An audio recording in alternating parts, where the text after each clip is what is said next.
Oh, hello, hello, hello. It's all going a bit wrong this morning. It's all going a bit upside down. I might start this one out again. All right. We're going to go back. We're going to go back to my little chill tune, and we're going to be feeling great for a Sunday morning.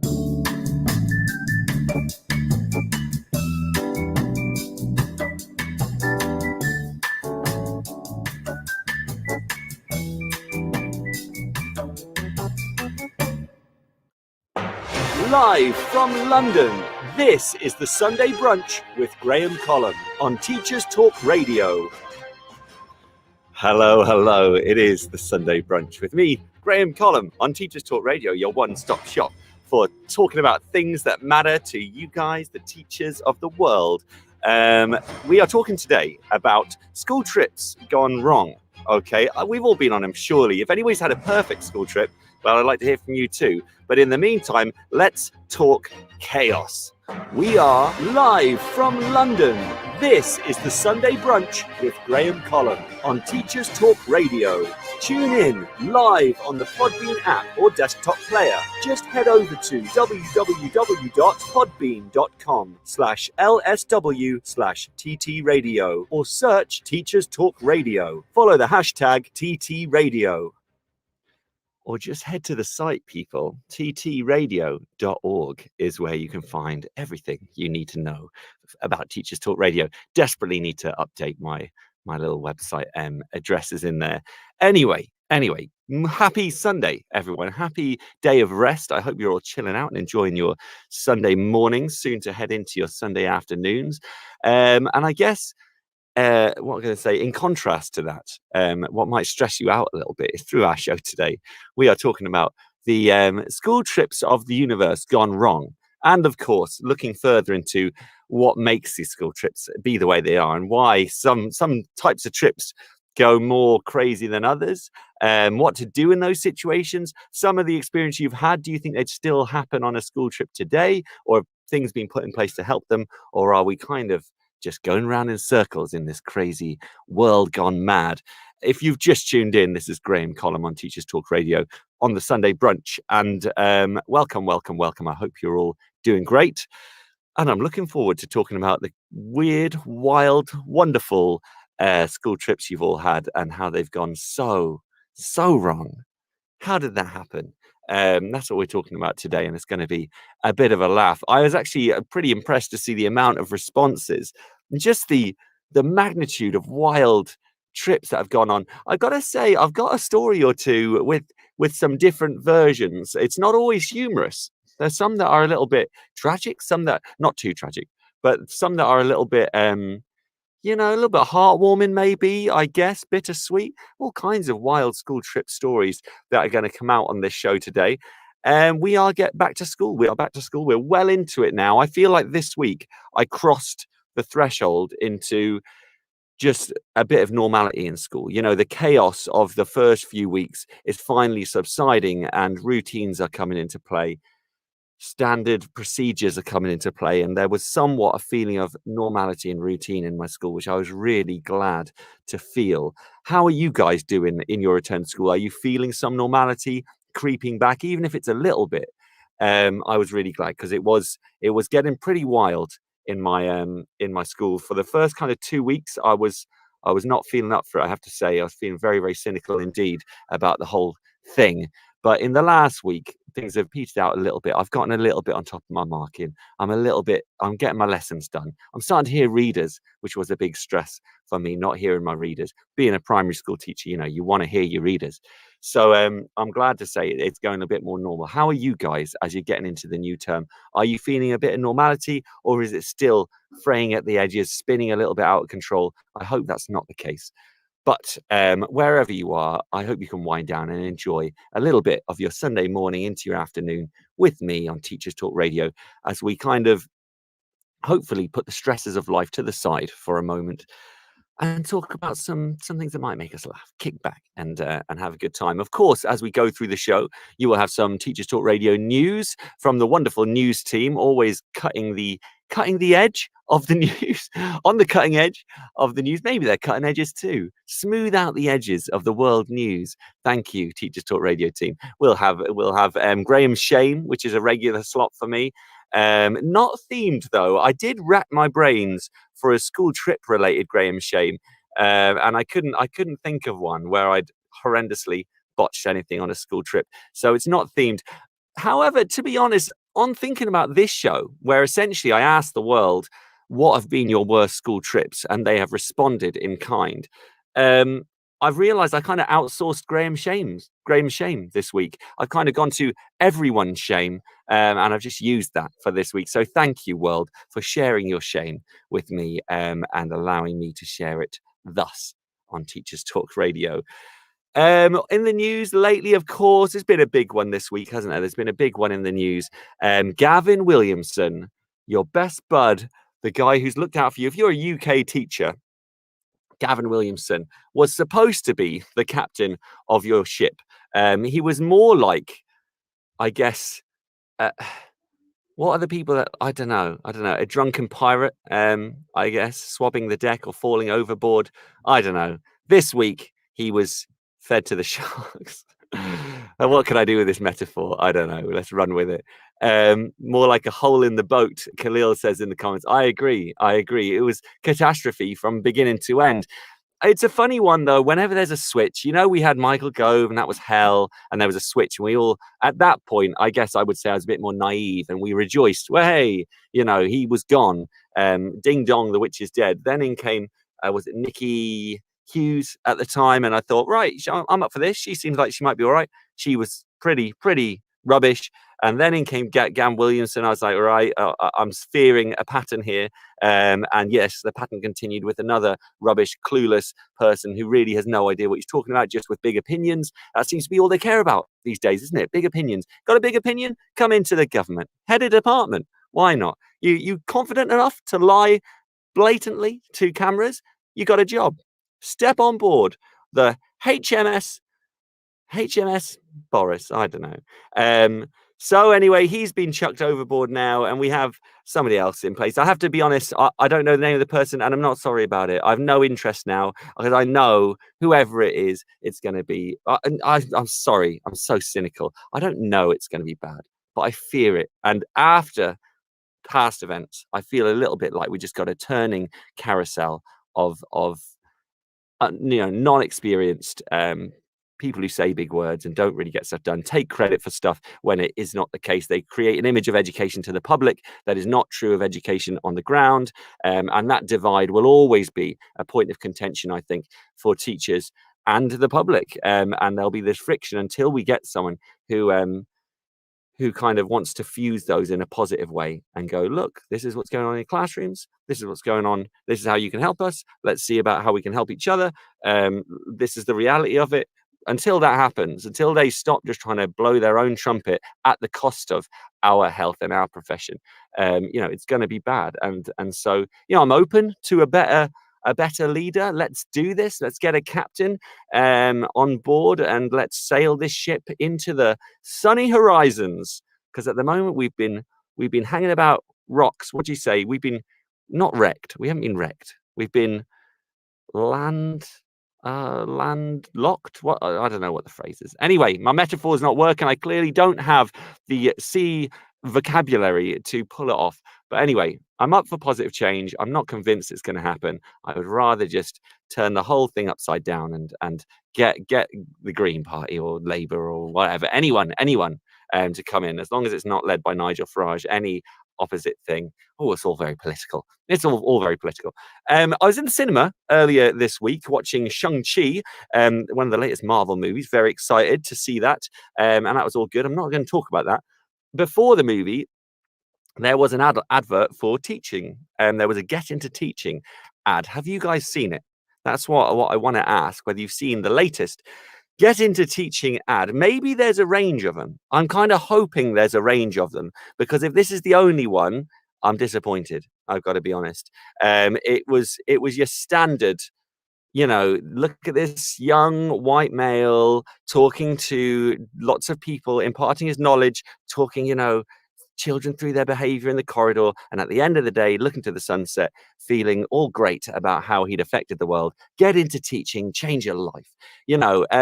I was missing a little bit of realness in that ad. Have you seen it? Am I the only one who's seen this ad? Because it was only in the cinema I saw it, and I was missing the realness. I thought, could we not have somebody stood by a photocopier and then a close-up of the message saying, replace tray 2, tray 7 out of paper, and the teacher going, there is no tray 7. We're missing some reality in these ads. The staff meeting, with the head in hands, or the head teacher coming up to a teacher in a corridor and saying, the Smiths want to have a word with you after school. Because that's the reality of it. That's what should be on the ads. And then, are you up for it? Get into teaching. Can you fix a photocopier? Teach. I feel like, you get the army recruitment ads, and it's like there's a realness to them, because it's like people in pain and people shouting at people in loads of mud and scurrying under nets, and it's really difficult, join the army. That's real, and you go in expecting challenge. Whereas this teaching one is like, talk a kid through their emotional problems. All the children will be fascinated when you talk about biology. Get into teaching. It's not the case, lads. Get out while you can. No, I'm kidding. Teaching is an amazing job. I'm a big fan of it. I think it has the potential to be the best, the most amazing career. But I was disappointed that the ad was just the same as the ads when I came in teaching, just the same as the teaching ads when I was in school growing up. Idealistic, but what a conflict to be. These ads are clearly coming from some place of government sourcing, and yet the government are the ones who are making it not like that. So all the paperwork and all these, not a mention of assessment in the ads, no mention of assessment. That could have made it in there. Stacks of books, and I don't think that would put people off. That's why I'm having this little rant about the teaching ad. In case you've just joined us, I'm on one about the recruitment into teaching advert that's recently come out. I was disappointed that the person in the ad was just a young white male, had nothing about him. He wasn't kind of in any kind. He didn't seem creative. He wasn't a bit artistic. He didn't wear his clothes different. There was nothing. It was just like, here's your generic British teacher who's wearing a suit. He does his hair all well, and and it was just like, it wasn't the realness I'd want from an ad in 2021. To reflect teaching. That's not what it looks like on the ground. Seeing the kids off in the evening while the sun sets, probably the closest thing to it, actually, because we are working till dark. I was thinking we could have had a great range of different types of teachers. We could have seen the staff meeting side of things. We could have seen the stacks of marking. We could have seen the broken photocopier and the other stuff, because we do talk kids through their problems. We do, we are a million different roles, but why not have the realness as well? So that if somebody applies and 3 years later, they don't feel like they've been missold, I don't want to offend as car companies, but that they've been missold a bike when they wanted a car. That's not fair. So I just thought these days on a new ad for teaching, I thought they would have gotten ahead of it a bit. What do you think? Have you seen it? If you haven't, YouTube it now and then tell me what you think.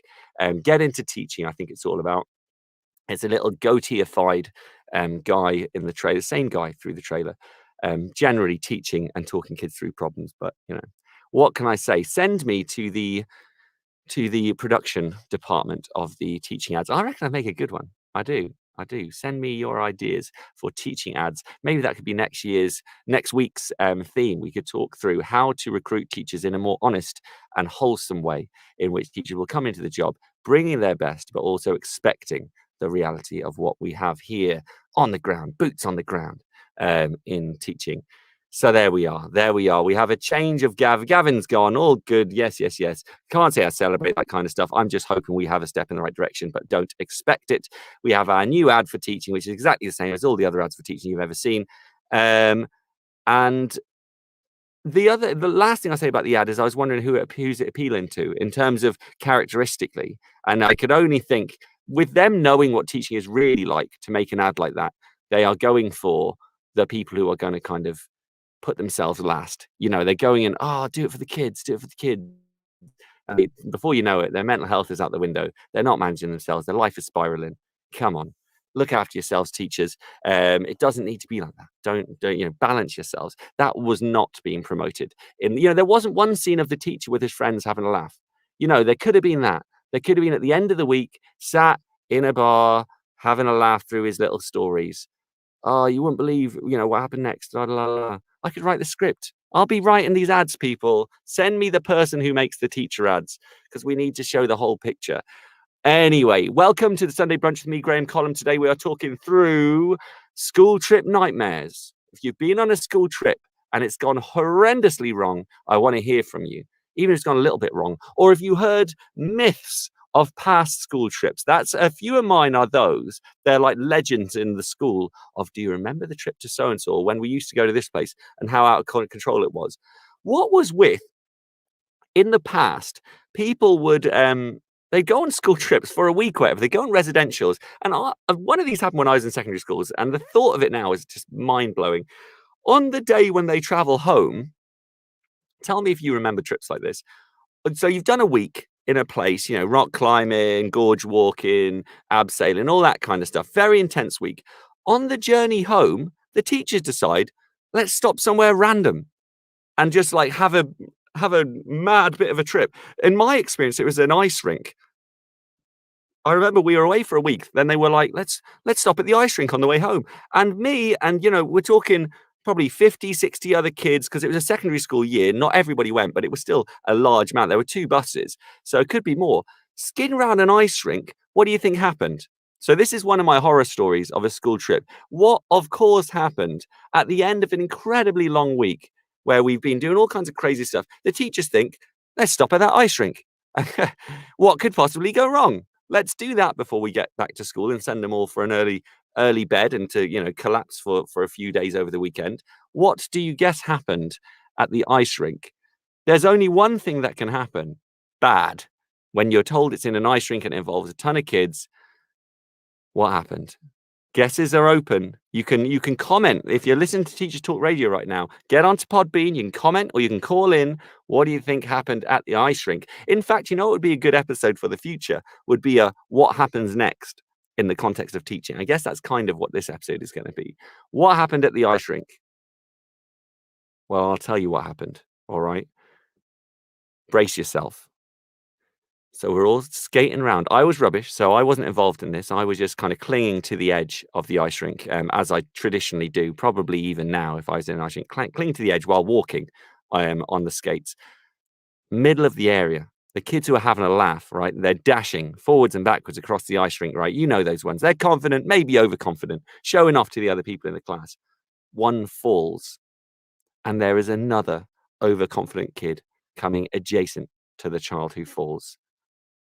And of course, he skates over the child's hand. And that really happened. In my experience, that was me. It wasn't my hand. And I wasn't the one who skated over it. I was clinging to the side for dear life, because that's my way of being in ice rinks. But of course that was going to happen, teachers. Why did you decide to stop at an ice rink when all the kids are knackered? You're all fried. You're not covering the bases like you usually would. Just get them home. But that was a thing, wasn't it? I don't know if maybe it still is, but I've never known it to happen in modern days. I think you wouldn't, because you have to risk assess the place. But this trip was kind of early 2000s, 2001, 2002 time. And it was still happening then. I reckon it probably still went on for a while. I've heard of a lot of places where just on the way home, they think, let's stop off there. I couldn't think of anything worse. When I'm on the way home on a school trip, get me home. Do you know what I mean? Text the parents, we're home early, get them picked up, and find me somewhere soft to lay my head. Because if you go to an ice rink, someone's going to fall, someone's going to skate over someone's hand. And that happened in reality. And that is brutal. Soon enough, of course, there were the ambulances called. I think the ambulance came to us, and that child was soon taken away. And it was just one of the many legends to go down in history for school trips. Poor kid. Wonder what happened to him. So how about you? What are your school trip nightmares? I have reels and reels of school trip nightmares from others, and a few reels of my own. I've essentially outsourced Graham's shame to your experience this week because I want to hear about your crazy school trips that you've had and the patterns that we might be able to pick up, like these random stop-offs on the way home. Like most chaotic things, if they're within the UK, most problems happen on a random stop on the way home, which is just crazy anyway. You wouldn't do that these days. I don't think you'd be allowed to. You'd certainly get told off a lot. But yeah, that seems to be the thing. Thanks for all the likes, guys. I'm getting likes a go this morning, which, you know, I'm honored to have a liked show. But yes, not for the squeamish, perhaps, this show, I should say. A little bit of a warning. We've already talked about an ice skate going over someone's hands. So trigger warning, I guess, if you're sensitive to ice skate related injuries. Yes. And the thoughts as we go on through these trips, what would you do these days? Obviously, the ice skating trip, which wouldn't happen. Would it cancel the trip nowadays? The other thing I've known is that often the incident cancels, these days would cancel the trip. You'd be like, right, knock it on the head, come home. And whereas back then it would be like you'd kind of cope with it while going on. Lauren Dorney in the room. I feel a little bit bad. She says, I'm yet to be exposed to the world of school trips as a teacher. So I'm listening in actually from school, listening for things to avoid. Oh, don't be put off. All right. School trips I've been on loads of great school trips. I've been on some where very little went wrong. But I guess it's probably healthy to go in with an expectation for something to go wrong. And that actually, if something does go wrong, don't totally lose your mind. And maybe the same way Graham Shame is supposed to reassure people that, you know, if you do something rubbish in life, don't worry, we all do something rubbish. The same way with this trip, you might go, okay, all this stuff has happened. So, you know, you're all right. If something goes wrong, it's okay. That's life. That's how we go. Most school trips have been brilliant, Sobia says. That's nice. Most, Sobia says, so that's good. I would say I would agree with that. I'd say most of the trips I've been on have been brilliant, if not all. But it's just in kind of contrast to that, the scale of the problem. I think these days problems are less because we have to risk assess and we don't stop off at ice rinks on the way home, which just seems bizarre, doesn't it? Stuff they did in the past. What I've noticed, and this is a pattern you'll see through these stories today, the further you go abroad or the further you go into the past, the more ridiculous things become. So if we get like a story from like the 80s and it's in Russia, you can bet that's going to be a totally wild story, you know, involving ambulances and newspaper headlines and all kinds of craziness. Whereas if it's like within the last 10 years in the UK, you know, we might have some sick children. We might have poo-related incidents, you know. So there you go, Lauren. There's some things to expect in the years ahead. Let's see. I've got a few bouncing around in my head that I'd like to do this year on my tiny island. Oh, okay, a few trips. That's nice. Yeah, and you can think through the potential problems that might come out from what you hear today, hopefully. Sobia says, once I ended up waiting outside Thorpe Park because a student took in a firework. Woof. Pyromaniacs in Thorpe Park. Not a great combination. I wouldn't fancy going down that log flume with some, you know, as you go over the edge, you see a child lighting off a firework. Sounds like you just want to liven it up, Khalil says. Indeed. He had some plans. I wonder what the plan was for the firework. I hope you got to the firework before it was launched, because it can't be anything good. Oh, a waste of a day for me, Sobia says. Not fun. I guess you had to end up sitting with the child. That is the worst, when behavior management comes into a school trip and you think, not good. Bright spark, Tom Hopkinsburg says. Good times. Let me have a little look what I have here. I want to hear your experiences. So as we go on, please do feel free to chip in. I do have tons of experiences to go on. Here's one, as I said about going into the past. This is one, a bit of a wild one from like before I was a teacher. This is when my mother-in-law was a teacher. So, you know, we could be going back any number of years. At a guess, probably going back to like early 2000s, maybe late 90s. And they went to the beach, standard school trip, staying within the UK. And they were basically, they lost a child. I'm not going to over dramatize it. You can't get worse than losing a child at the beach. It didn't help that the child had particular needs, you know, and that was the child that went missing at the beach on the school trip.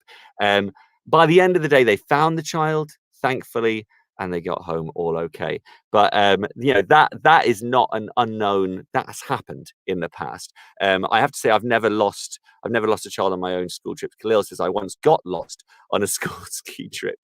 That's quite funny to think of a teacher getting lost I quite enjoy that idea, not just because it's you, Khalil, but I quite like the idea of a teacher botching it. There's been some wild ones on Twitter. I heard there was one I heard that came up on Twitter. I won't say any names because I don't want to put anyone in any hot water. But there were three staff members on a school trip, right? There was this one who posted the comment, and the other two were having an affair. And so they booked like the biggest, most lavish room on the top floor of the hotel and left the other teacher to be on the floor with all the pupils. How wild is that? That's crazy. And so it kicked off. Apparently, there was detail about how it kicked off, which I might come back to later, because I don't have it straight in front of me.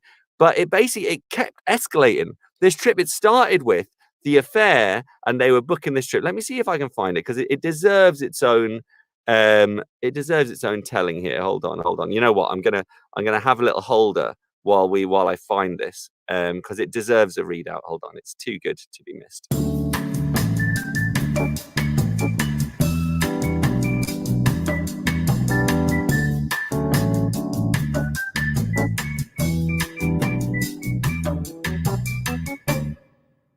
Illness is a common theme in these as well. Illness. I can't. It's not coming up at this point, which is brutal. Um, it's not good radio, is it, to be scrolling through my notes? Brutal. It was a really good one. Anyway, long story short, the deputy head was one of the people who was having this affair. Deputy head ended up losing their job because there was all this other stuff that kicked off. Oh, and I can't find it. There's so many, right? If you want to see the whole shebang, you want to get onto Twitter. Teachers Talk Radio at TT Radio 2021 on Twitter has the lot of them, and there's just tons. I'm never going to get to read them all on here, but they're just amazing. There's one really long and dramatic one, which I'll try and summarize. It's posted by a guy called Alex Ford, who's clearly known for this ridiculous story, because he's basically on this post. Teacher Talk Radio reached out and said, "Crazy school trips, please get in touch." And somebody tagged this Alex Ford and said, "Paging Alex Ford." He then attached a thread which goes on for a ridiculous number of posts. We're talking about 20 posts, where basically I'll start it off and then I'll summarize. A few years ago, took year 11 battlefields trip to France and Belgium. We're going abroad. You know it's going to be bad. 80 children, 8 staff. Pretty good ratio there of children to staff. They were a lovely group. We had a great trip. Then on the final day, why is it always on the final day? It's always on the final day. The coach driver started feeling a bit odd. Then a couple of students started feeling a bit under the weather. So it goes on. More and more vomiting, more and more teachers, drivers falling off. They don't get on the ferry back from Calais, so they get stuck in the ferry port. It hits their headlines. 50 children turn sick on school trip. Press turn up. The children are being carted off to hospital on ventilators and respirators. Wildness. Let me find these headlines that we turn up.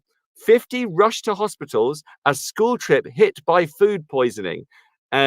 Staff wiped out. They have to keep track. We've got whiteboards with all the logistics of where some kids are and where other ones, which hospitals they're in. 214 phone calls mentioned. There's pictures of newsreaders outside the hospital. There's pictures of the school bus. The bulk of students, dazed and confused, headed for home with the remainder of staff eventually. Meanwhile, I stayed on to chaperone the 3. That evening, I went to the small rural hospital where the 3 had been placed to allow them to speak to their parents. I guess there were 3 particularly bad cases. That evening, they had to go back to the hostel, ended up walking 4 miles to a roadside restaurant, one of the most surreal meals this guy, Alex Ford, has ever eaten. He couldn't sleep. It keeps going. The guy themselves was sick 7 times. France and Belgium, that isn't even that far abroad. But yeah, that one was I think in terms of drama, when you're on the headlines and you have newsreaders outside your hospital, I think that's a peak. That is definitely a peak. There's all kinds of craziness. Right, let me kind of organize myself here, because this is just wild. Went to Japan on a cultural exchange, fully funded. I was supposed to do an overnight stay with another teacher, but one of our male students was paired with a 16-year-old girl and didn't feel comfortable. He ended up staying with a Japanese teacher. I ended up with a student. When they offered me a bath, I took it. I didn't want to be rude. Long story short, she gave me a croggy to the local baths. The weirdest situation I have ever been in. And baths in Japan, if that's an onsen, that's got some awkward context to it, because in Japanese onsens, clothes are not traditionally worn. So there we go. I'm not looking any further into that one. Let's see. Helen Van Riel says the further you go and the longer the trip, the higher the chance of problems. Now, Helen knows, because Helen's been on a few wild trips herself. I know she's been to Iceland with pupils, and we're talking college age pupils. So we're probably talking fully let off the leash, meet back at a certain time kind of trip, which whenever I think to those times, when I was in year 9, there were those moments. We went to Spain in year 9, and it was a case of off you go, meet back here at whatever time for a part of the trip. And that to me now seems just crazy. The fact that I didn't, end up dead in a ditch somewhere is crazy. But obviously, the older you get as well, the more freedom you have. Maybe the less crazy the trips get, though, because kids kind of look after themselves a little bit on the older ones. Here's a trip, right? So this is the one I was talking about earlier. Thank you, Tom Hopkins Burke. He is our Twitter maestro, and he has gone out and found the tweet I was saying earlier, the crazy one. Hear this. NQT year. That adds to it. I forgot that detail. It was an NQT on a trip to Barcelona. Lead teacher was having an affair with the other staff member, booked themselves onto the top floor of the hotel, leaving this NQT alone to supervise 30 feral kids. I'm not saying whether they're feral or not, on the floor below. Drinking vodka, firing BB guns in each other's rooms. Horrid. Wasn't strong enough to speak out. So that's not the one with the deputy head who got fired. But I guess that the drinking vodka and firing BB guns, I'm guessing that's the students, not the couple who are having an affair. But what an awful couple that is, because you could just see them, have a bit of a laugh, leave it to the NQT. How awful, awful, awful that is. But thank you, Tom, for sourcing that crazy story and posting it on Podbean. If you have your own stories, you can drop them here live on the air. On the Podbean app, you can comment or you can call in. Call in and tell us your story. I would love to hear live teacher stories from you guys. Let's see some other ones. Tom is just clarifying that was not him. It wasn't his story. Thank God. Lauren says, being a single parent teacher has never felt so good. No off-island trips for me. Yes, absolutely right, Lauren. You milked that perk. I absolutely would do the same. The DHT was Amsterdam, wasn't it? Yes, it was, Lauren. Well done. Thanks for following the tweet and catching up on that. It was the deputy head teacher. It was in Amsterdam, and they just vanished. They left their class and said, I'll be back in a minute. Oh, I dropped my notes, people. A classic moment. Hold on. If you listen to Graham's brunch regularly, I'll often drop my phone, and that will always call for a little break. In fact, you know what? We're at half hour, so that calls for news, a word from our sponsors, and then we're cracking on with some more stories and clarifying what happened in Amsterdam with the deputy head who ended up getting sacked. You will hear about it after the news, people. This is Teachers Talk Radio, and this is Teachers Talk Radio News.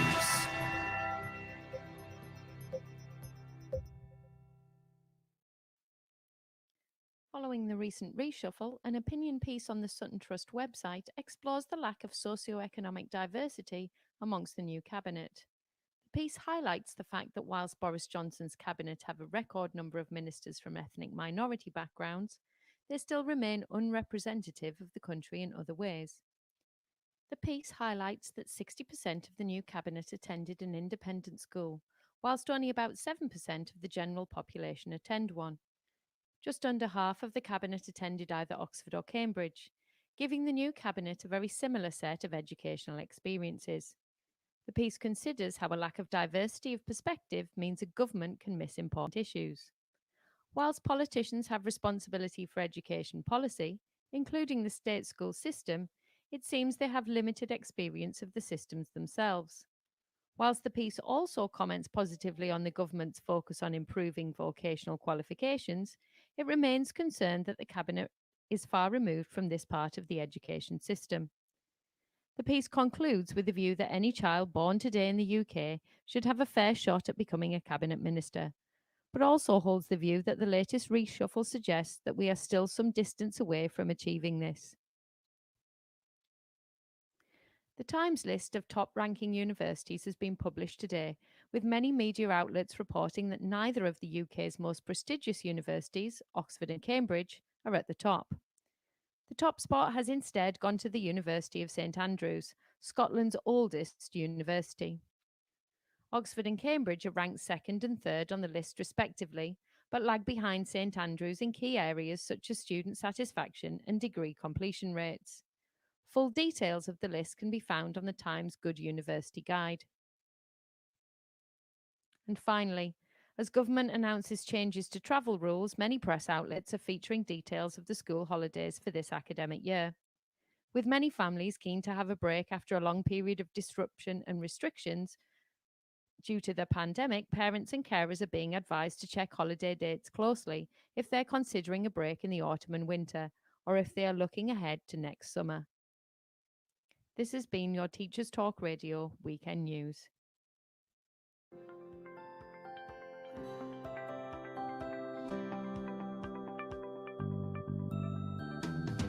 Creative resources made for teachers by teachers. At Creative Resources, we've been rethinking what a classroom can be. We've created a huge range of more than 2,500 original and exciting resources that span across more than 15 different subject areas. Whether you're looking for primary or secondary level resources, careers options, PSHE, arts or humanities, Creative Resources have the resources for you.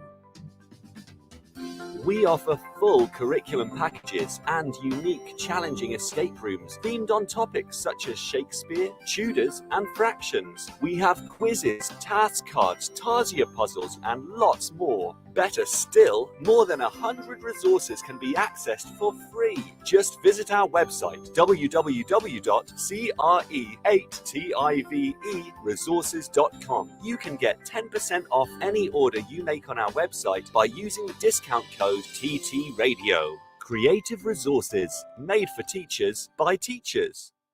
Every teacher loves stationery, right? Imagine getting a selection of fun, beautiful and unique stationery items designed and selected especially for teachers, delivered through your door every month. You need to check out teacherslovestationery.club.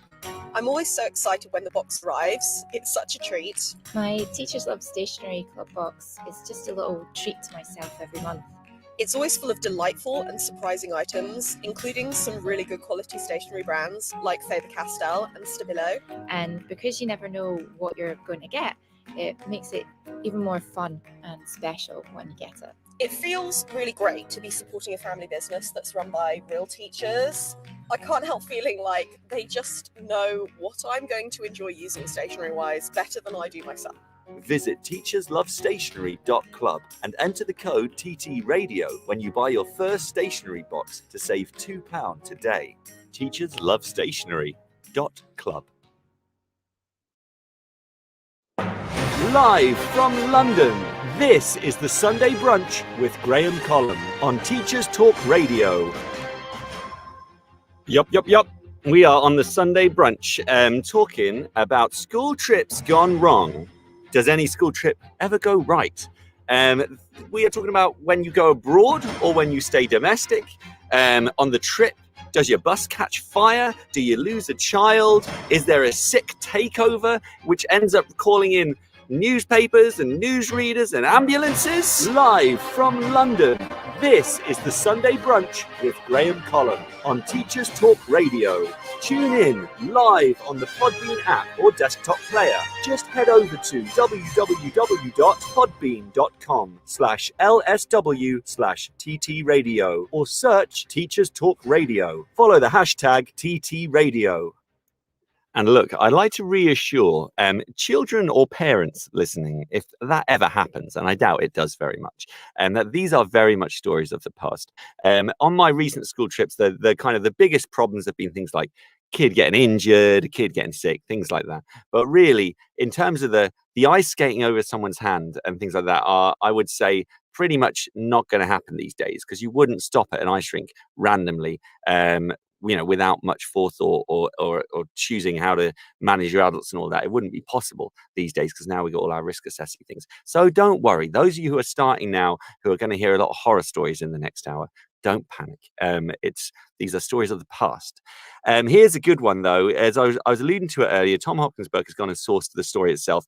While walking kids through the centre of Amsterdam, the DHT, that's deputy head teacher, decides to tell her group to wait for her while she disappears down a side street to an inverted commas art gallery.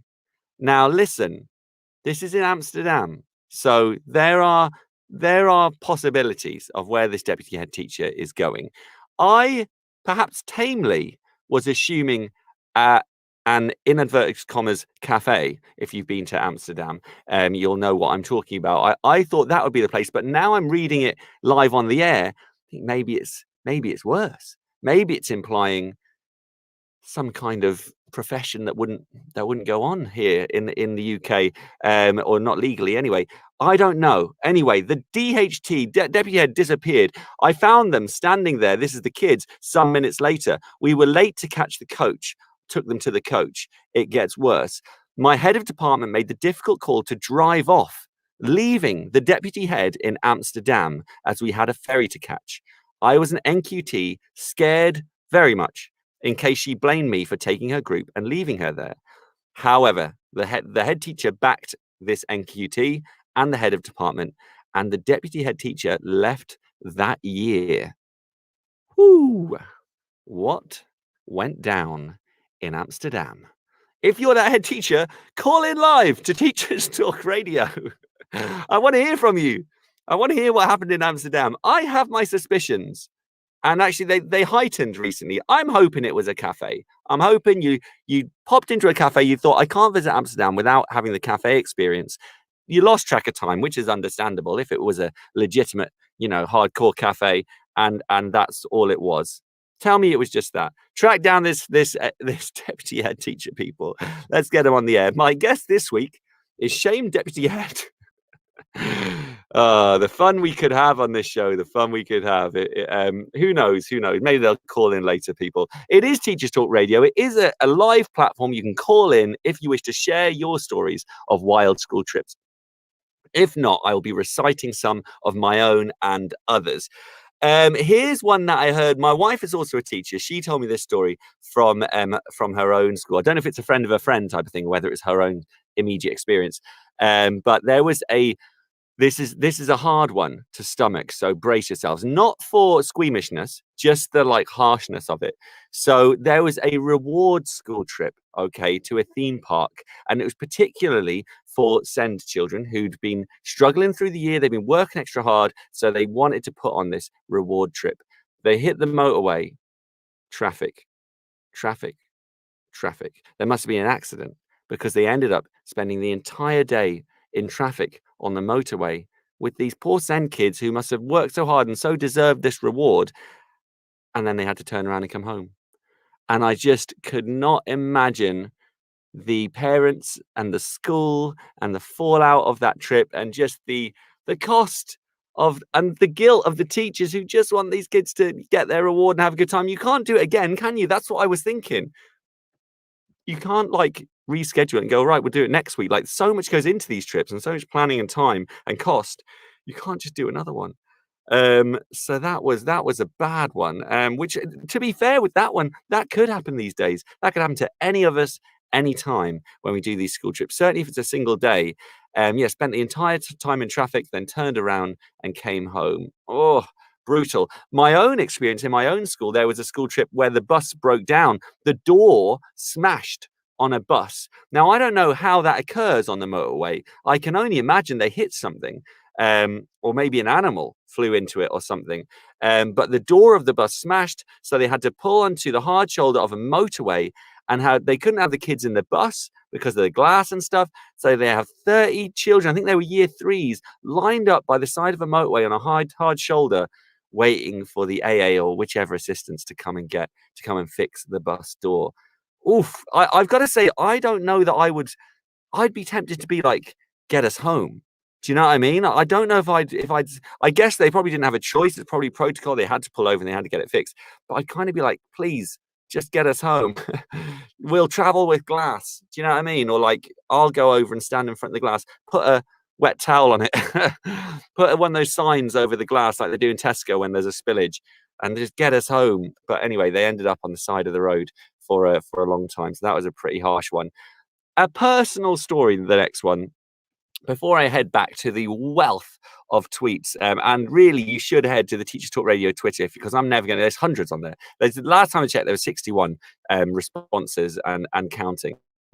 Here's one of my own, which was recent. So it's not a horror in terms of stupid teacher decision making. It was just a kind of a crazy thing to happen. So we were on a week-long trip, and basically, short version, there was a kid who was a bit of a rebel, bit of a caused some of the other kids a little bit of trouble over the years, and he was known to cause them a little bit of trouble. He was a nice enough kid, I was a fan, but he certainly made some bad decisions in his time. And he had a collision with a girl during a sport, and it was it could have been a very innocent collision. He was known for being a bit boisterous in sport, but it was sport, so they had a collision.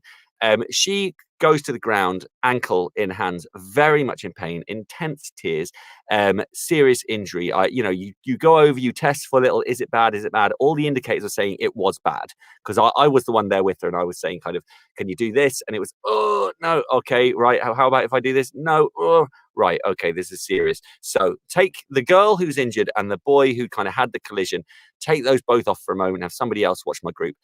The girl was she was like physically petite girl, so I could kind of like carry her, which was thankful, because if it was a heavy person, I wouldn't have been able to get them up to the office. But I'm doing my heroic thing, carrying this child up to the office while kind of lecturing the other child about, being too physical and being, going too much into the sports. La la la. We do a few more checks with the medics in the place. This was on a PGL trip. PGL are a company that do these kind of residential trips. They make the decision, no, because of the child's reacting and how much she seems to be in pain, it's a hospital job, right? So other teacher comes up, she's going to take her to the hospital, she's going to stay in touch. They go off. I end up having a long chat with the child about behavior. This is really a serious thing, blah, blah, blah. We're considering whether the child can stay on the trip, because it wasn't his first offense on the trip. There was a couple of things that happened. Basically, that evening, and this is the twist, the child comes back in, oddly sprightly, oddly okay with things. And it turns out they couldn't find a break or a fracture or anything at the hospital. And she was kind of limping a bit, but as through a course of about 10 minutes, you realize the limp is lessening. And it turned out truly that I kind of had a conversation with the child a little while later and established, I'm talking weeks later, when she felt a bit like there was no stakes to get her in trouble. And she basically overacted to get the other guy in trouble, because she was so sick of his stuff, of the intense, she was around him a lot. They were in the same group through the week, and she was just like, you're going down on this one, mate. And decided to play up massively. Like, it really, she was doing the whole tweaking when you touched the area. It was, oh no, very good acting. And obviously I think the tears were probably genuine to begin. Like, I think the collision probably did bother her, but I think at some point she made the decision to ride it out and make it a massive fuss, because she was like, I can't be doing with this kid in my group anymore. And to be fair to her, I think the child was moved group. I don't think he was sent home. I think conversations were had with home, but he's kept on the trip. But yeah, it was basically she'd had enough of this kid and decided to take it into her own hands. Teachers weren't doing enough to sort out groupings, so she was gonna take one for the team and have a trip to the hospital just to get her out of this group with the other kid. And and it worked to her. So make of that what you will. Was that one on us as teachers? Should we have done more to stop that from happening? Was she actually kind of a bad kid for doing that? Is it quite a, what's the word, malicious thing to do? Is it a case of the other kid getting what they deserve because they were always kind of winding up and being quite aggressive towards others? Yeesh, it was a very odd situation. When I found out the truth of it, it was very much right. Especially when she came back in the evening, you thought, this is not as bad as it seemed. And then you see it all kind of stepping back a notch.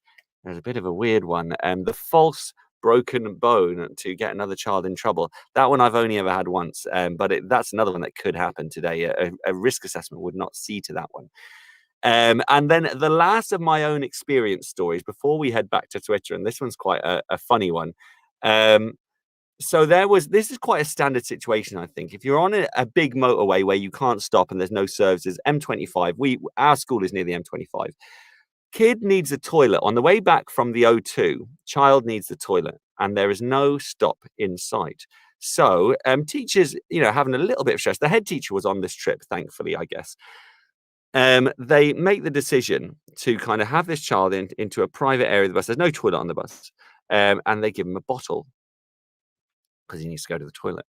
The child then engages with the bottle by placing it around the back end when needing the toilet. I'm trying to say this in as not crass way as possible. He goes to use it, probably quite confused, thinks, how is this going to work? He goes to place it around the rear end, and then they're like, whoa, no, stop. But then at that point, it's on its way. So it's an emergency. Get the guy a bag, shroud him as much as we can from the other children, and anybody who was within viewing distance, and there were children, was sworn to secrecy. And that was it. The child just went for it. He did it. He got out of his system. Apparently, it was a hell of a one as well. It wasn't a little one. I think the feeling I got was that the head was surprised how comfortable the child was doing this. He was kind of like, fine, I'll do this. You give me a bag, I'm up for it. And he did it. But to be fair, the kids sworn to secrecy. It never came back. It never, because when they got back, I was told, as the kids' class teacher, I was told about it and to expect, look, if something comes up, this is how to deal with it, blah, blah, blah. We told the parents, blah, blah, expecting a lot of fallout, and there was nothing. So respect to the children of the class, respect to the teachers for handling it so well, and the parents, all for not blowing it out of proportion. But this child straight up pooed in front of other kids, and it was never spoken of again. So, I guess that's just testament to how legit that problem was. Khalil's enjoying that when he says, oh yeah, you work in primary schools. You bet. There are certain problems that are just primary school. To be honest, the most of the horror stories are actually secondary schools, because they're the trips abroad, and they have more wild factors in the secondary school trips. But that is a fun one for primary. Well, there was a lot of fallout. Khalil says, well, yes, in some degree there was a lot of fallout. But could you imagine if he tried the bottle? Whew, that would have been an art. It would have been an art form if he managed it. But he was going for it. The confidence of this child cannot be criticized. That he went for the pooing in a bottle. That's a magic trick. You could get paid to do that on stage. If you're at the right end of Las Vegas, I guess, or Reno, maybe. So there you go. And actually, while it comes to me, because we're coming up to the hour, which will be Q for Graham Shame, Q for other things, news and ads and all of that, I'll probably allude to one other one, which is a totally different type of story and not such a fun one. I won't give loads of details because I wouldn't want to give away the kind of the situation too much, because it's quite a sensitive one. But basically, on a week-long school trip, something came out about a child's family situation. A very, very devastating piece of news came out for a child who was on the school trip. And it was the night before they were traveling home that it was discovered, and it was passed on to the school. And so the decision was made. This was a while ago. We're going back more than 10 years, probably early 2000s. The decision was made that they wouldn't say to the child until they got home. They would leave it to allude to some details of it, because it's really a shocking and difficult thing to deal with on a school trip, and for the poor child going through it. And when they come home, it involved murder and family members, and it was a really, really horrible, very sensitive and difficult situation, where this teacher who was informed, and it was the one teacher who was informed, had to make the decision of what to do with that. And so they decided they were going to take them home, and then when they step off the bus, and they'll be the last child collected, they'll go with police, and they'll get taken on board from there and find out the information they need to find out. But the reason I'm sharing it, not just because of the shock factor, I wouldn't have shared it for that reason alone, but actually it was that the next day on the trip home, the teacher who was informed, and it was only that one teacher who had the knowledge of it, I believe, then kind of made a number of decisions to try and make it a really nice day for the class and for the child in particular, and it was a case of stopping off at I think they saw a ship kind of thing. They went aboard this ship, which was not planned. A little bit, I guess, like the ice rink. It was the era of the ice rink trip, but a sweeter version of it. It got all the children ice cream out of her own pocket, and just tried their best to make it a really. I think there was another stop as well. So there was this boat, and then there was another stop later on. And like I say, ice creams for all, and it was one of those things where that teacher just really, obviously, to have to carry that and not be able to share it, and it was one of those stories to me of like just a really unexpected thing that becomes asked of you in this job that we find ourselves in, and in this kind of weird job that we find ourselves in, and making the best of it, and testament to that teacher really for trying to make the best of it. And obviously then there's no good outcome for that child. They had to then come out and hear all this news and work through it in whichever way they needed to. But I found it interesting to hear about how a teacher would deal with that, and also to think myself and to you guys as teacher listeners, how could you cope with that? How would you deal with it? What would be the thought now? I imagine these days it would be more that the child would probably get picked up that evening. I don't think there would be a holdover till the next day.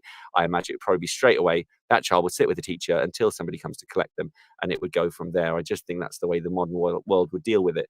But it was a different world, and so there was this day of kind of treats and nice things from a teacher trying to, I don't know, you're not even trying to cushion the blow, are you? You're just trying to make something slightly better of an awful situation. And so that was another school trips, man. That's what we're talking about today. School trips gone wrong. Hopefully a lot of them are more humorous than that tale. We're going to take a little break now. We're going to have the news, we're going to have some ads, and then we're going to come back and we're going to jump back to some more different stories about school trips gone wrong, how they're dealt with, whether they'd still happen these days. And maybe I'll give you a bit of Graham Shame as well. Who knows? If you fancy. This one is not school trip themed, so I could hold it till next week. There's enough shame in this episode, I think, already. So on to the news, and then some ads, and then we will crack on with the rest of the show. This is Teachers Talk Radio, and this is Teachers Talk Radio News.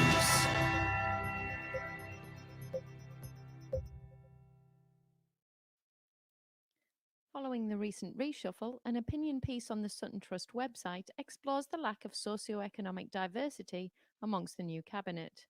The piece highlights the fact that whilst Boris Johnson's cabinet have a record number of ministers from ethnic minority backgrounds, they still remain unrepresentative of the country in other ways. The piece highlights that 60% of the new cabinet attended an independent school, whilst only about 7% of the general population attend one.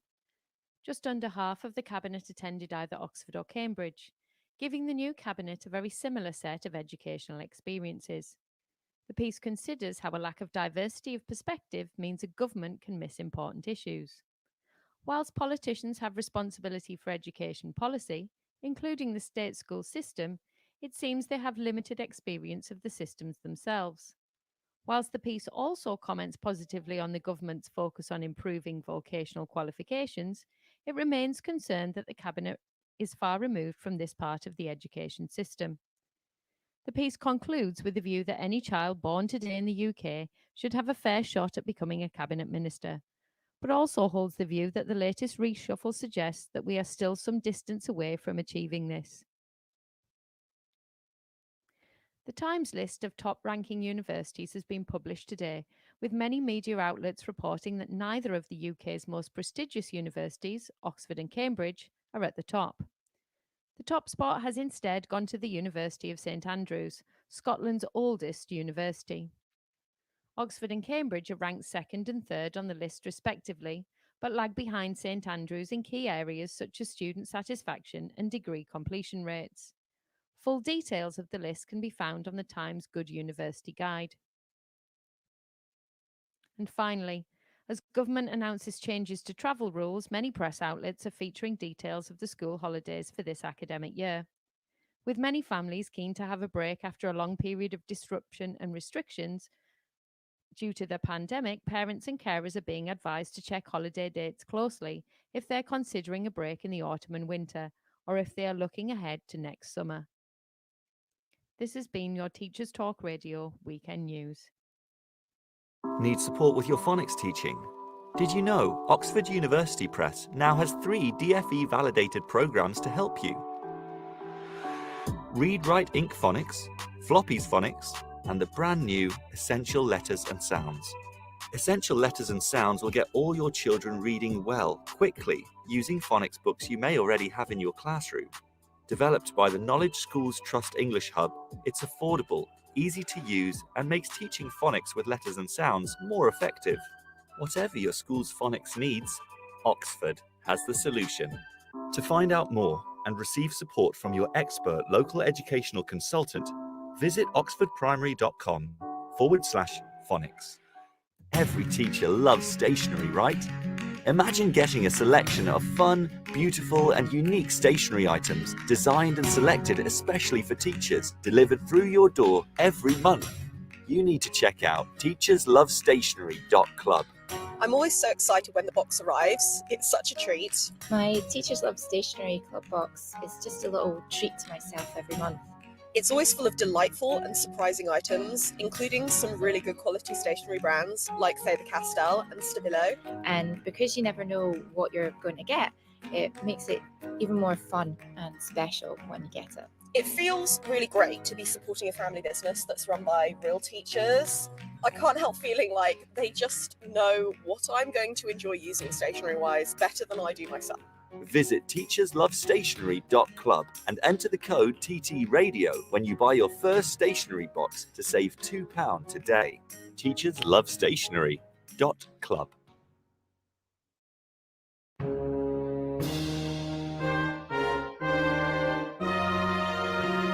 Graham's Shame!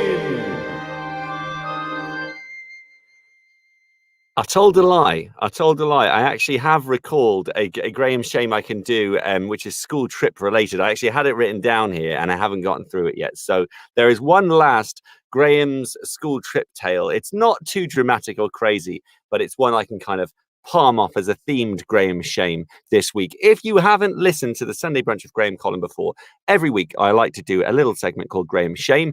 It's where I tell you something rubbish I've done in my life so you can feel better about your life.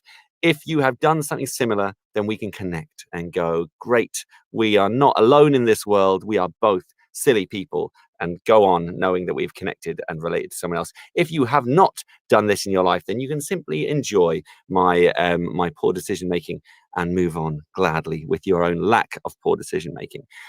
This week, it's about, we were on a residential trip, not a long one. It was like a 3-day residential trip, year 5s. It was like a warm-up residential for the year 6 one. We used to do that. We used to a short residential in year 5, long residential in year 6.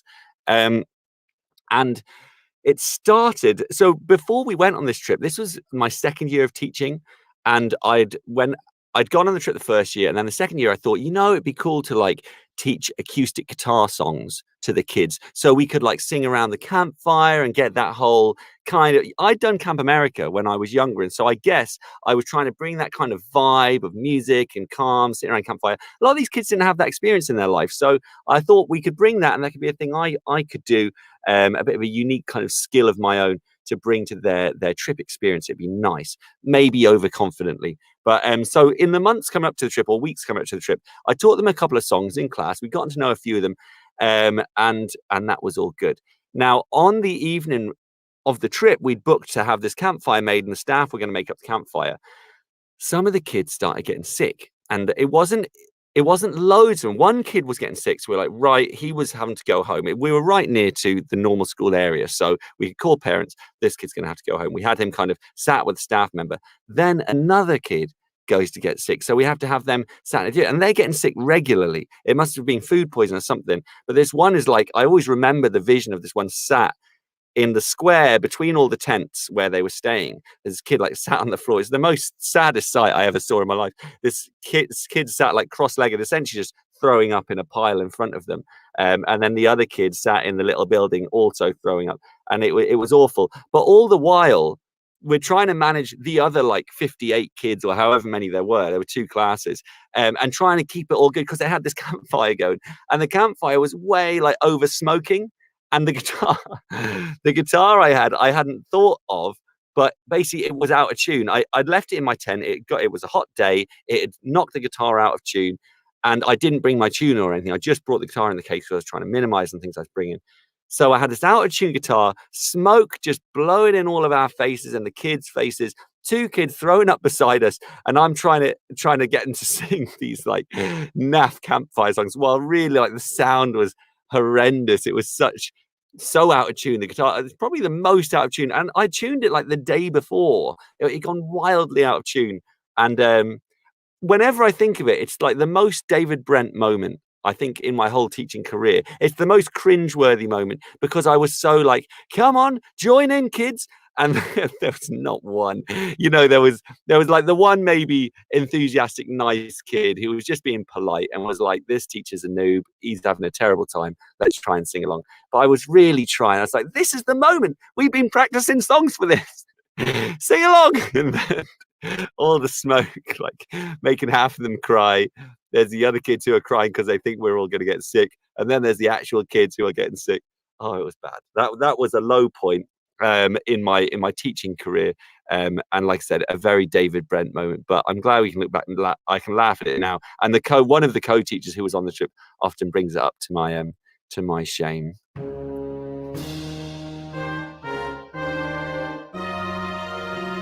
Graham's shame. I was essentially trying to distract them from the sick situation with the singing of songs, and even though it was out of tune, I was like, I'll do it anyway. It'll be fine, and it wasn't fine. But anyway, trip went on. 2 kids went home, and we before you knew it, kids all had a good time. They probably wouldn't even remember that happened. I hope not. I wonder if they do. Do you reckon they'd remember something like that? Hopefully not. Right. So then there is the wealth of your own experiences when it comes to nightmare trips. Welcome, happy afternoon. It's now Sunday afternoon on the Sunday Brunch with Graham Columb on Teachers Talk Radio. If you're a fan of Teachers Talk Radio, then we do have a website with all of our shows. Historically, you can go back and listen to any of them. That's ttradio.org. You can also find us on Twitter. The handle is @ttradio2021. Or you search the hashtag TT Radio and see what comes up, because a bunch of us use those in our tweets and conversation pieces. We run all through the week, guys. For anybody who doesn't know Teachers Talk Radio very well, we have shows. I'm not the only voice on here. Thank God, you're probably thinking. There are, right after me this morning, there's this afternoon, Khalil Rouse will come in with the afternoon show starting from 1, and then after him, there's Dr. Hareen Otieno, who is really informed. All the hosts are fantastic in their own ways. But Sunday keeps going, Monday keeps going, Tuesday keeps going. Every day of the week, we have shows for your listening pleasure. Today on my show, we are talking about nightmare school trips, and Khalil, who has his show at 1, has just dropped in a comment. My partner was taking kids on the London Underground, and a kid got their head stuck in the doors of the train. Wow. That's amazing, Khalil. How do you, so many questions. I didn't think you could get your head stuck in the doors of the trains on the Underground. I thought they'd just open again. That's almost like noteworthy, like respect worthy. Well done for getting your head stuck in the train, because that's a hard thing to do. Tom says 26 shows next week. Actually, Tom, this is my 27th show today, and next week will be my 28th. Remember, there's a couple of Saturday shows, which you probably missed if you searched Sunday for the shows. Yeah, getting up towards my 30th show. Thank you, Tom. Exciting times. Hey, Berry, good to have you in the room. Hope you're doing great. Are you a teacher, Berry? Have you had nightmare school trips? Or you know what? Even if you're not a teacher, you might have been a pupil on a nightmare school trip, in which case I would love to hear from you. 26 hosts. Oh, 26 hosts. Sorry. Tom says 26 hosts hosting shows next week. Wowza. Yeah, a lot of hosts on... I see what you're saying, Tom. I mistranslated your words, and yes, lost in translation indeed. Berry says, I've been a teacher once, not anymore. You weren't a deputy head on a trip to Amsterdam by any chance, were you? That was one of our nightmare school trips earlier, and I did a call out for the deputy head who lost their job later. I'm wondering if that's you, Berry. Anyway, good to have you all in the room. I hope that you have you're all enjoying hearing of crazy school trips gone wrong. You know what? I have to share this one. It's only a little story, but for some reason it brings me such joy. of all of the ones on the Twitter thread, this one would be, I'm going to retweet it because it gets my, like, it's my number one story of all the ones that have been shared. So it's shared by someone called Scriv. Don't know who that is. And of course, you know, respect to Scriv. NQT year, of course. Now that's another pattern in them. Firstly, a lot of them are abroad. Secondly, a lot of them are at the end of a school trip. Thirdly, a lot of them are stories from NQTs. And even that one, when I was saying about the kids getting sick and playing guitar, that was only my second year, so not far off. There's also an element of newbie teachers, I think. So Scriv says, NQT year, whole school trip to Seaside. Whole school trip to Seaside, not just a class. The whole school have gone up to the seaside. What could go wrong? I love this story.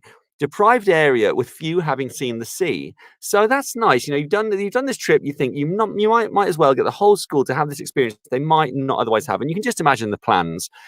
We're going to build sandcastles. We're going to get ice creams. We're going to have this lovely beach experience that they might not have had before. And maybe they won't have again for a long time. Walk safely to the beach with her class.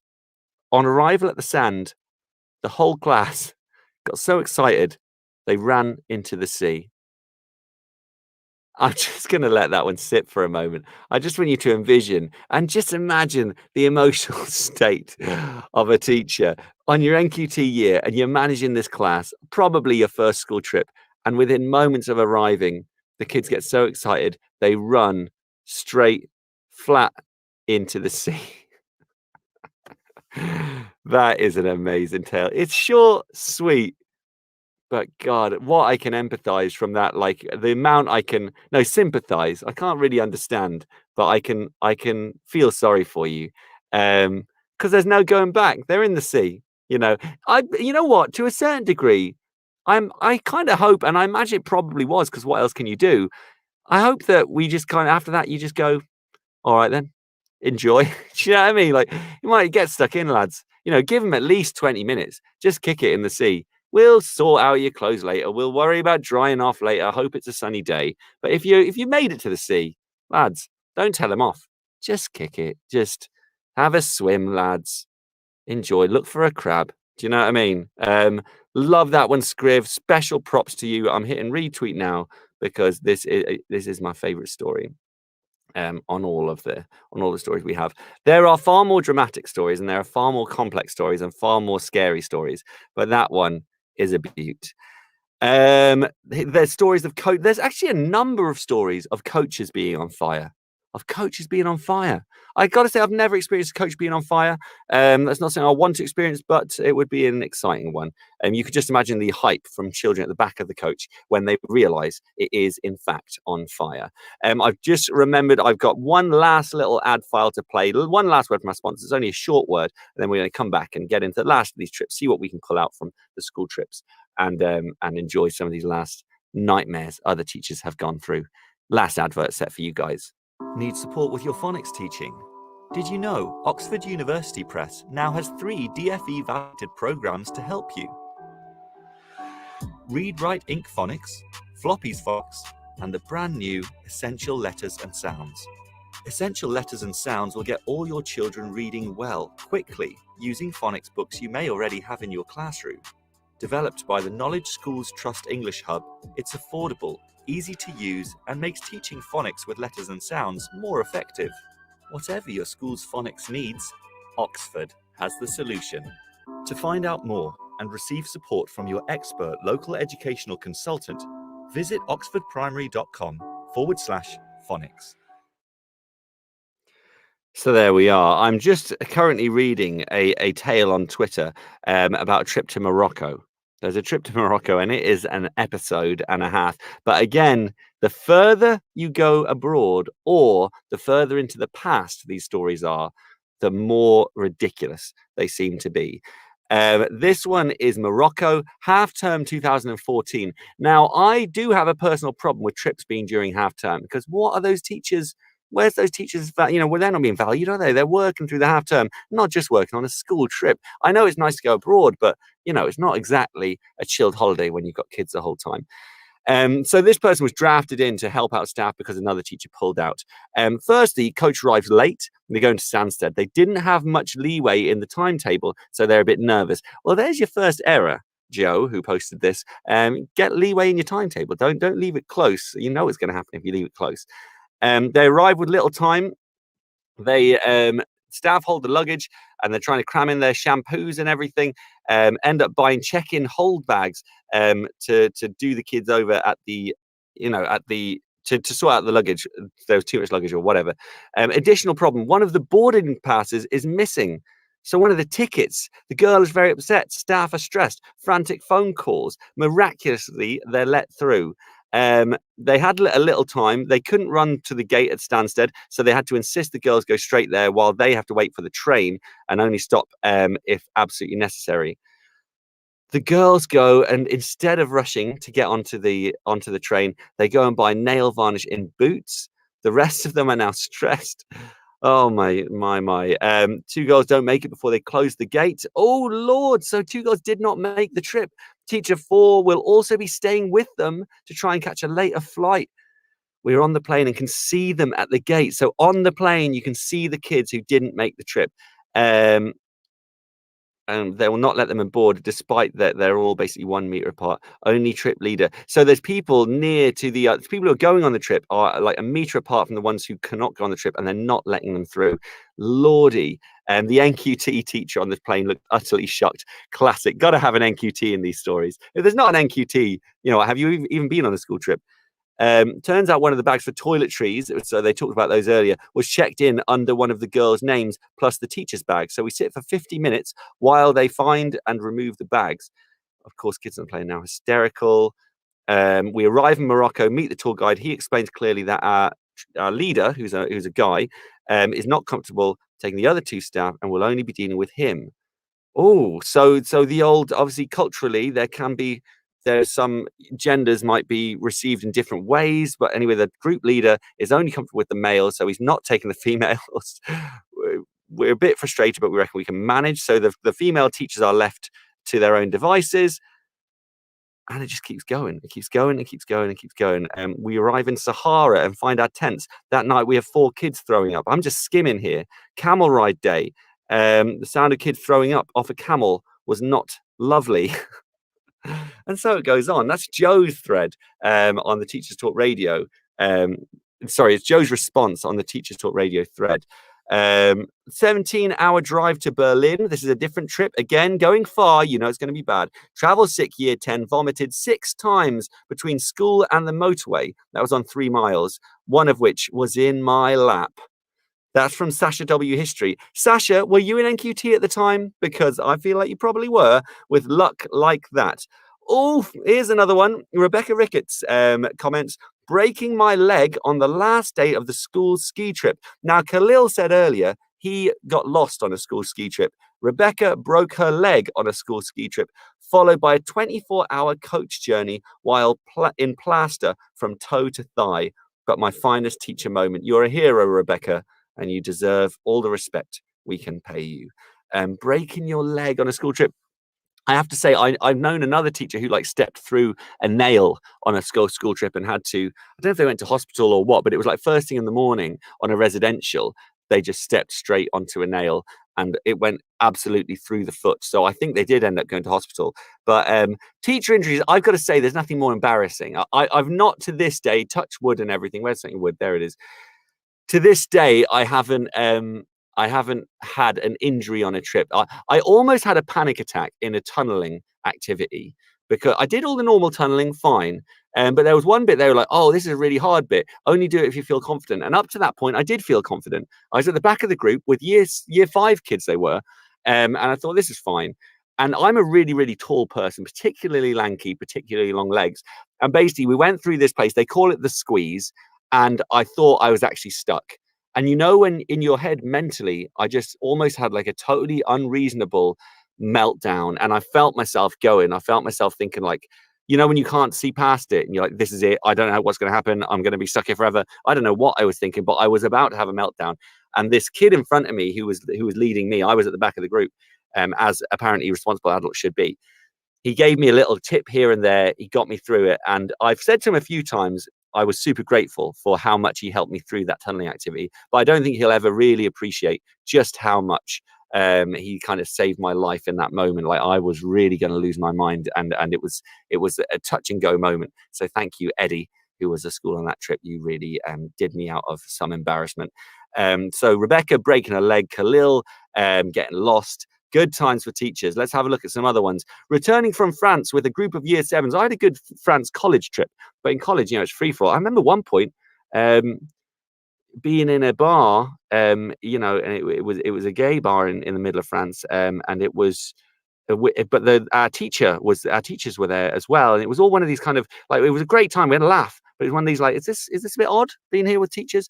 But it was college, so I guess it's not really. Returning from France with a group of year sevens, the coach caught fire as we tried to drive off from the Channel Tunnel. 4 hours of keeping kids entertained and £300 spent at McDonald's later, we were on our way again.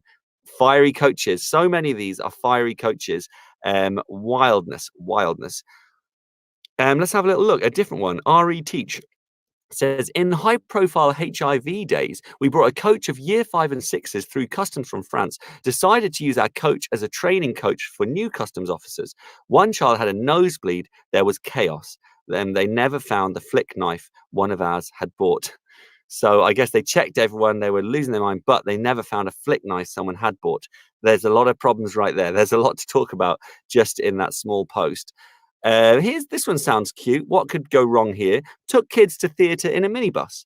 Afterwards, found the minibus had been boxed in by cars which had been parked too close. We couldn't get out. While I panicked about who I could call, 4 year 11 lads got out and lifted the offending cars out of the way like it was nothing. Wowzer. That was posted by somebody called Carly. That's an awesome story and cute. It's not a problem one. Nice to hear. Here's a different one. Filled the school minibus with the wrong fuel. Spent a very painful couple of hours at a service station with a bunch of very rowdy year 8s. That's a bad year group to go on a trip with, who all shouted "What's up?" like the Budweiser ad every time I tried to call anyone. Oh, I love it. The joy of school trips. You know what? School trips are on the comeback this year. We have not had school trips for a while, or many of us haven't. We had a single day to an adventure place last year, but last academic year. But I'm looking forward to normal school trips. I guess this show should make me a bit more nervous about them. But in my experience, the trips have gone pretty well. I think our borough kind of manages the buses all right. I think our school manages the risk assessment stuff all right. So far, touch wood, it's been okay. Watch this space. Who knows whether I will regret saying that. We actually have a school trip in about 2 weeks. We're going to some marshes to see like a river as part of the year 6 river topic. And I guess if I have jinxed myself by doing this show, that's when it's going to manifest in less than 2 weeks on a trip to a river. What could go wrong? It's Teachers Talk Radio you're listening to right here. If you have your own stories to share, please call in. Please let me know. Tell me what you think about the patterns that we spotted in these trips. Does there always need to be an NQT? Does it always need to be abroad? Does it need to be further in the past to be more chaotic, or are there any recent trips that are really off the wall? Because most of the recent ones I've heard haven't been totally as wild as the old stories. The old stories always seem much worse. Mark here has tweeted, he's got a whole list of them. Lost a kid on a mountain. Half the staff got norovirus. Bus broke down getting off the ferry at Dover. Storms flooded 1/3 of the tents, and the coach driver reversed over a street lamp. Amazing. I think someone tried to call in just then. If you want to call in. I want to hear your stories, people. All different trips. Wow. All different. I thought that was all one trip. Maybe I'm unlucky, Mark says. Maybe. I'd certainly say there's evidence that might be the case. Ski trips seem to be a pattern here. Here's Jason. He says, on day 3 of a ski trip, 27 of our group of 50 woke with norovirus, and it was quite possibly the worst 4 days of my 20-year-plus career. Reassuring parents at home, providing medical support and clean clothes for those who were ill, all followed by a 26-hour coach journey home. Wow. How do we survive these things, people? How do we survive?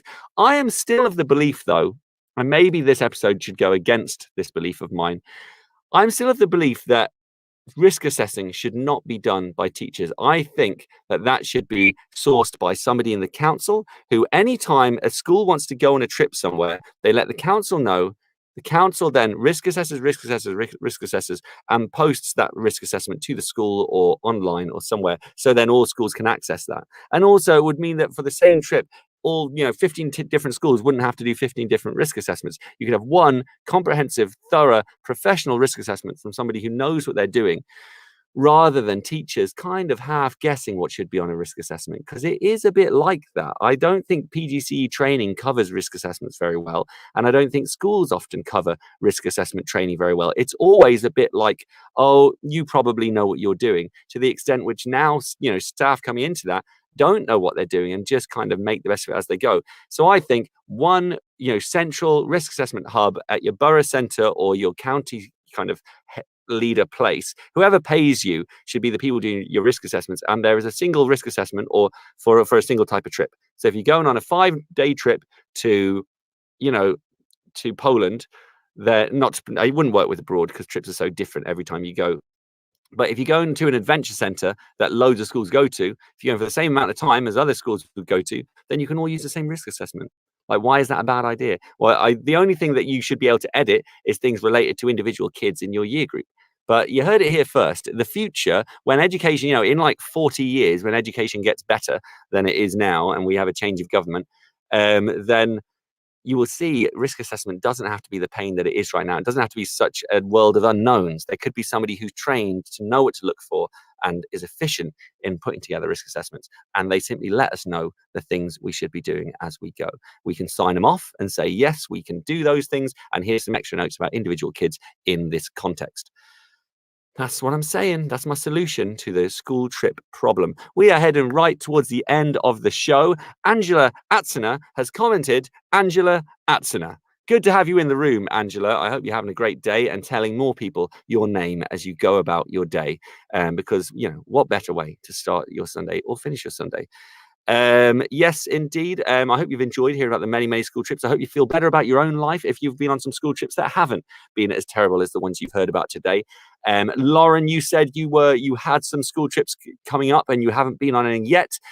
You are the NQT, and so all I can say is Godspeed to you as you head out on your trip. I'm sorry that there's a pattern of NQTs being on the problematic school trips, but I'm sure you will break the pattern and actually be fine. If not, let me know and tell us of the chaos that ensues on your school trip, and let's all laugh about it. We can have an episode of Lauren's Shame one week when you've done your first school trip.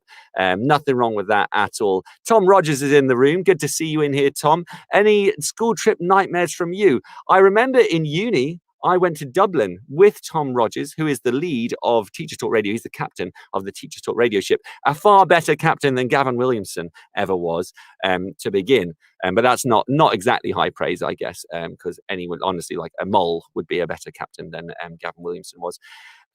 So yes, we went to Dublin together. Early days for me in uni. I was in my first year, and you know what's funny about that trip where we went to Dublin? It wasn't an educational trip. It was a students, go somewhere for fun.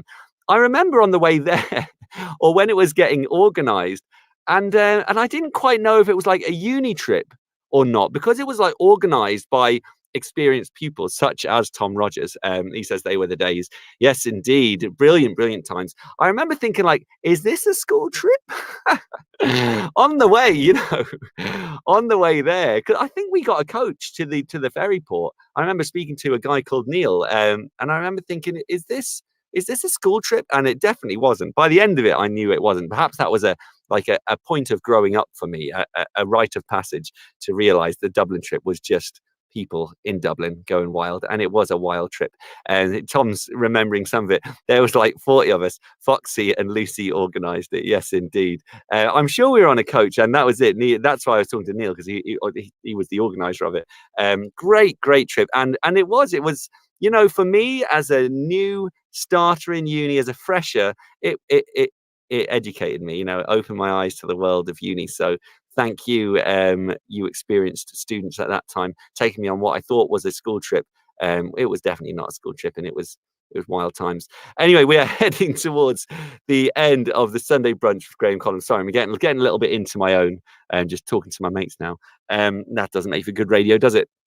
Anyway, good to be on here. There was there probably was actually a bunch of chaos on that trip, but probably not appropriate to go into on Teacher Talk Radio. I don't want to get Tom in any hot water before we finish up the Sunday brunch.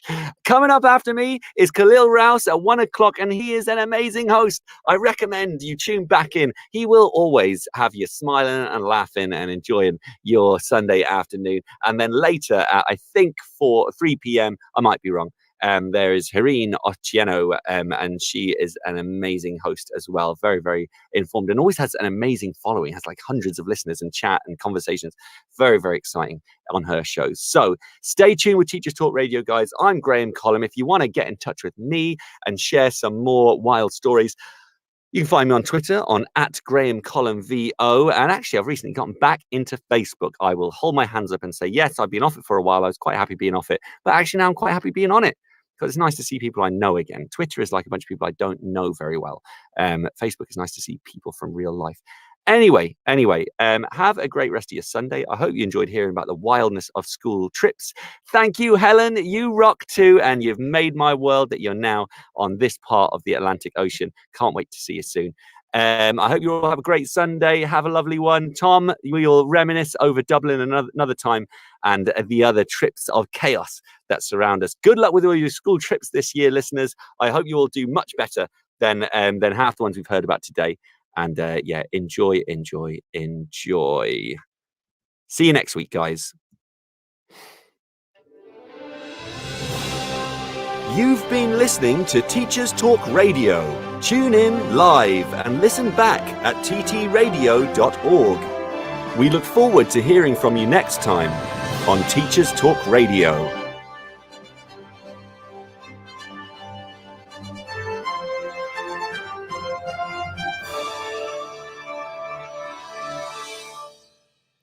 Just imagine leaving people, in foreign countries like these school trips do. As a primary school teacher, I could never imagine being in Spain with year 9s and being like, see you all in 3 hours, kids. Have a good one.